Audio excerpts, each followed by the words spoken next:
ABM Anisuzzaman, Mymensingh ৭। আপনি point of order বলবেন? বলেন। ধন্যবাদ মাননীয় স্পিকার। আমার নির্বাচনী এলাকা ১৫২ ময়মনসিংহ ৭। গত ৫ তারিখে মধ্যরাতে ১টা ৪০ থেকে ১টা ৫:৫০ ১০ মিনিটে আমার ৬টা ইউনিয়ন এবং একটি পৌরসভা আমার প্রলয়ঙ্কর ঘূর্ণিঝড় এবং শিলাবৃষ্টিতে বিধ্বস্ত হয়ে গেছে।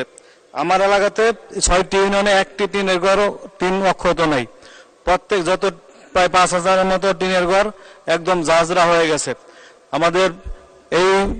আমার এলাকায় বুড়ো ফসল মাত্র ২০% ফসল কাটা হয়েছে, ৮০% ফসল একদম মেসাকার হয়ে গেছে। আমার গরু, ছাগল, হাঁস, মুরগি সহ ব্যাপক ক্ষতি সাধিত হয়েছে। নিম্ন আয়ের মানুষ যারা ওই সামান্য ২টা টিন দিয়ে ঘরে করে থাকে, তাদের থাকার কোনো জায়গা নেই। অনেকেই বাজার থেকে ছালা কিনে, চটের বস্তা কিনে জীবনযাপন করছে। আমার অনুরোধ, এই ৬টি ইউনিয়নের প্রায় ৫,০০০ বাড়িঘর সহ হাঁস, মুরগি, ফসলের ব্যাপক ক্ষতি সাধিত হয়েছে। অনেক মানুষ অসুস্থ এবং আহত হয়েছে।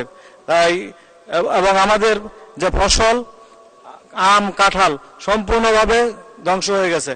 আমার অনুরোধ থাকবে মাননীয় মন্ত্রী মহোদয়ের কাছে, ত্রাণমন্ত্রী মহোদয়ের কাছে, আমার জরুরি ভিত্তিতে টিন এবং খাদ্যের জন্য, শুকনা খাদ্যের জন্য আমি মাননীয় ত্রাণমন্ত্রীর কাছে আপনার মাধ্যমে অনুরোধ জানাচ্ছি।